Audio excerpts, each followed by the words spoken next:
Hello viewers, আসসালামু আলাইকুম। নিশ্চয়ই সবাই ভালো আছেন। ঈদ চলে গেলেও ঈদের রেশ কিন্তু আমাদের মধ্যে রয়ে গিয়েছে। সবার বাসায় মাংস দিয়ে এটা ওটা বানানোর রেশ কিন্তু রয়ে গিয়েছে। তাই আজ আমি আপনাদের জন্য নিয়ে এসেছি পাকিস্তানের একটি বিখ্যাত বিরিয়ানি, সিন্ধি বিরিয়ানি। এটা মূলত পাকিস্তানের সিন্ধু এলাকা থেকে এসেছে।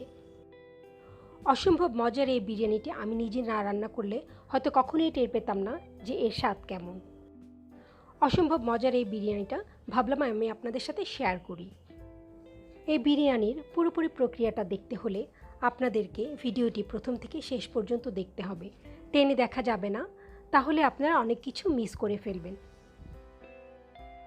তাহলে আপনারা দেখতে থাকুন এই বিরিয়ানির পুরোপুরি প্রক্রিয়াটা কিভাবে করতে হবে তা আজ আমি আপনাদেরকে প্রথম থেকে শেষ পর্যন্ত দেখিয়ে দিব।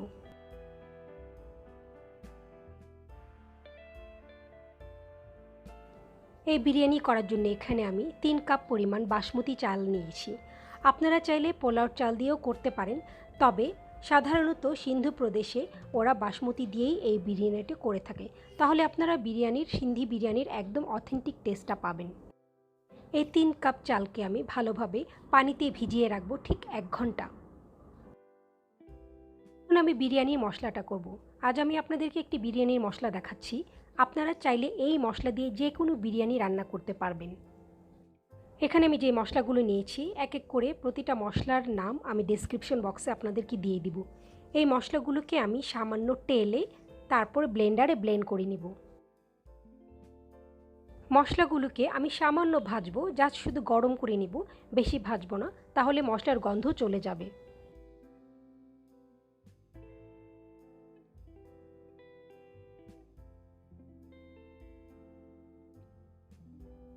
মশলাগুলো গরম হয়ে গিয়েছে, এখন আমি মশলাগুলো উঠিয়ে একটা ব্লেন্ডারে ব্লেন্ড করে ফেলবো।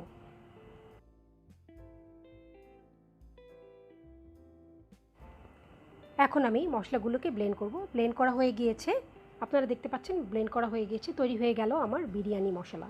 আপনারা এই বিরিয়ানি মশলা যে কোনো বিরিয়ানিতে ব্যবহার করতে পারবেন। এখন আমি সামান্য অরেঞ্জ ফুড কালার পানিতে দিয়ে এখানে আমি আলু সেদ্ধ করে নিব, জাস্ট আলুটা কালার করার জন্য। সিন্ধি বিরিয়ানিতে সাধারণত এভাবেই আলুকে কালার করে তারপরে সেদ্ধ করে তারপর বিরিয়ানিতে দেওয়া হয়। আমি চেষ্টা করেছি সিন্ধি বিরিয়ানির একদম অথেন্টিক রেসিপিটা আপনাদের সাথে শেয়ার করার জন্য।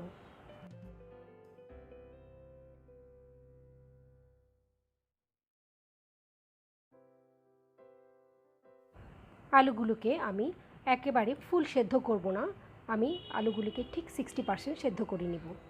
এখন আমি বিরিয়ানির জন্য যে বিফটা নিয়েছি সেই বিফটা রান্না করব। এই বিরিয়ানির জন্য এখানে আমি নিয়েছি হাফ কাপ পরিমাণ পেঁয়াজ বাটা।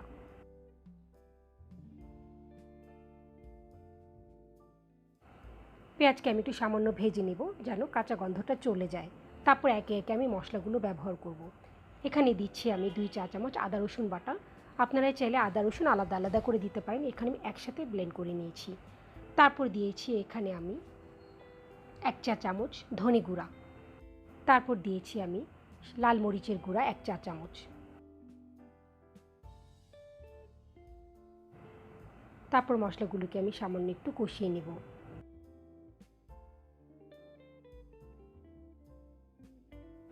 তারপর দিচ্ছি আমি স্বাদ মতো লবণ।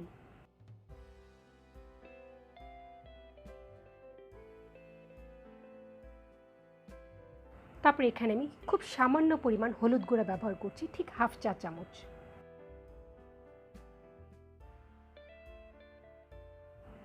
তারপরে সামান্য একটু পানি দিয়ে আমি মশলাটাকে কষিয়ে নেব।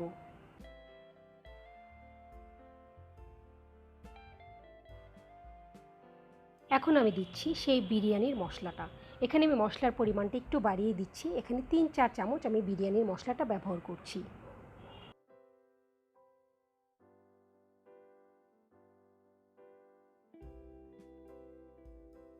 মশলা কষানো প্রায় হয়ে গিয়েছে, এই সময় আমি মাংসটা দিয়ে দিব।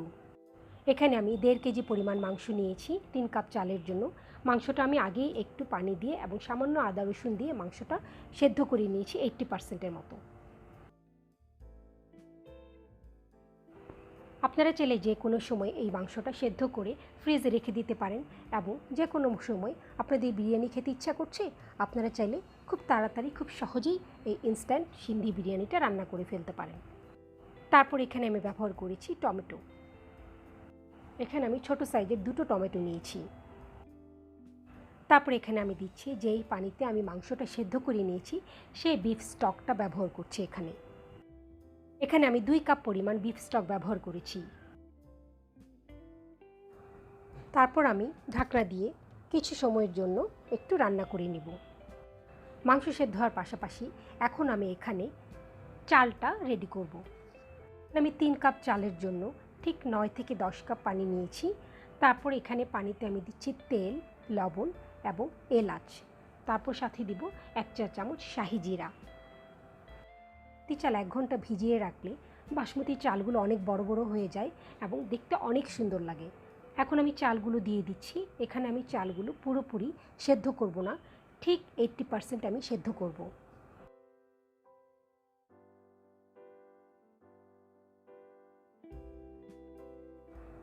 মাংস যেহেতু সেদ্ধ করা, এখানে আমি চালটা মোটামুটি সেদ্ধ করে নিব 80%-এর মতো। চাল প্রায় হয়ে এসেছে। এখন আমি এটা একটা স্ট্রেনারে স্ট্রেন করে নেব। দেখব মাংসের কি অবস্থা। মাংস প্রায় হয়ে গিয়েছে।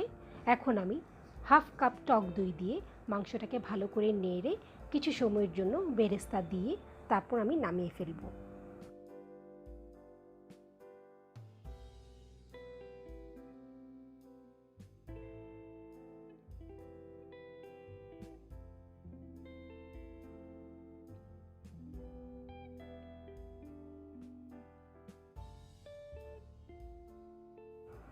সিন্ধি বিরিয়ানির আরেকটা ইম্পর্টেন্ট পার্ট হচ্ছে আলু বোখারা। এই আলু বোখারা পোলাওতে না দিয়ে আলু বোখারা মাংসতে দেওয়া হয় এবং মাংস ছাড়া নাকি সিন্ধি বিরিয়ানির আসল স্বাদ পাওয়া যায় না।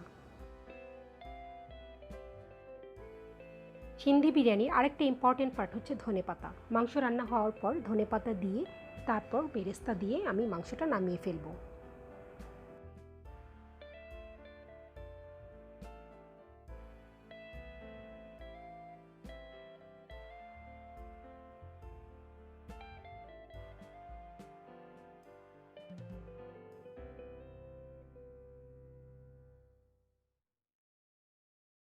মাংস রান্না হয়ে গিয়েছে। এখন আমি অর্ধেকটা মাংস একটা বাটিতে উঠিয়ে রেখেছি আর অর্ধেকটা মাংসের উপরে এভাবে চালগুলো বিছিয়ে দিচ্ছি।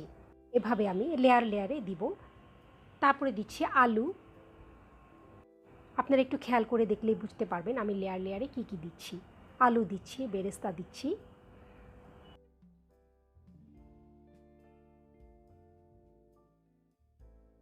এক লেয়ার চাল দেওয়ার পর আমি আবার আরেকটা লেয়ারে মাংসগুলো দিব। ভারত, বাংলাদেশ, পাকিস্তান বিভিন্ন দেশে বিভিন্ন টাইপের বিরিয়ানি রান্না করা হয়ে থাকে এবং বিভিন্ন বিরিয়ানির টেস্ট বিভিন্ন রকম হয়ে থাকে। এখন আমি আবার মাংসের লেয়ারটা দিয়ে দিচ্ছি। তারপরে দিব আমি চাল।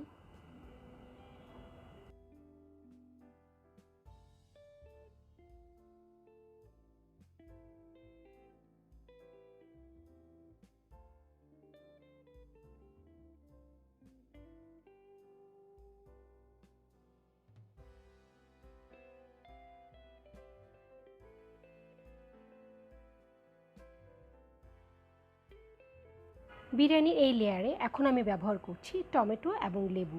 সিন্ধি বিরিয়ানির আরেকটা ইম্পর্টেন্ট পার্ট হচ্ছে টমেটো। টমেটোর লেয়ারটা সিন্ধি বিরিয়ানিতে মাস্ট ব্যবহার করা হয়ে থাকে। আমি এখানে লেবুটা ব্যবহার করছি এবং লেবুটা ব্যবহার করলে অনেক ভালো একটা গন্ধ পাওয়া যায়।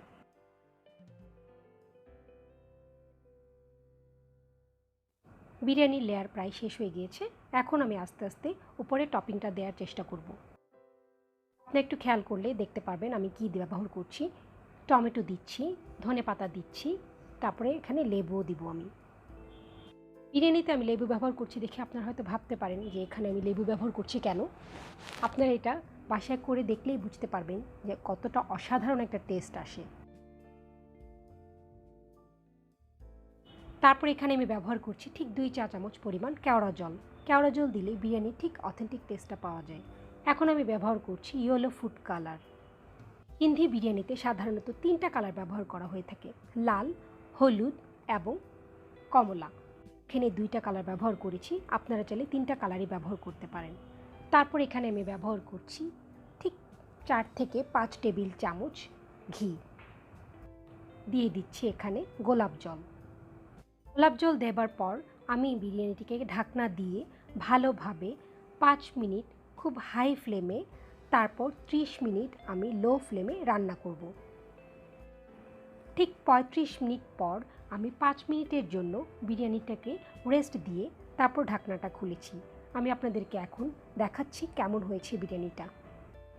আপনারা হয়তো দেখলেই বুঝতে পারবেন বিরিয়ানিটা কতটা অসাধারণ হয়েছে। একটা চালও গলে যায়নি, একটা চালের সাথে আর একটা চাল লেগেও যায়নি, কত সুন্দর ঝরঝরে হয়েছে। আমার বিশ্বাস আপনারা এটা যখন বাসায় করবেন আপনাদের অনেক ভালো লাগবে, এরকম অন্য ধরনের একটা নতুন টাইপের বিরিয়ানি খেতে কোরবানির মাংস দিয়ে। তৈরি হয়ে গেল অসম্ভব মজার পাকিস্তানের একটি বিখ্যাত বিরিয়ানি, সিন্ধি বিরিয়ানি। আমি চেষ্টা করেছি আপনাদেরকে সেই সিন্ধি বিরিয়ানির অথেন্টিক টেস্টটা আপনাদের সাথে শেয়ার করার জন্য। আমার এই রেসিপিটি যদি আপনাদের ভালো লেগে থাকে আপনারা এটা অবশ্যই বাসায় ট্রাই করবেন এবং লাইক, কমেন্ট এবং শেয়ার করতে ভুলবেন না। আর যারা যারা এখনও আমার চ্যানেলটিকে সাবস্ক্রাইব করেননি, আমার চ্যানেলটিকে সাবস্ক্রাইব করে বেল বাটন অল করে আমার সাথেই থাকুন। চলে আসবো আপনাদের সামনে অন্য কোনো রান্না, অন্য কোনো রেসিপি নিয়ে আপনাদের সামনে। সে পর্যন্ত আপনারা সবাই ভালো থাকবেন। আল্লাহ হাফেজ।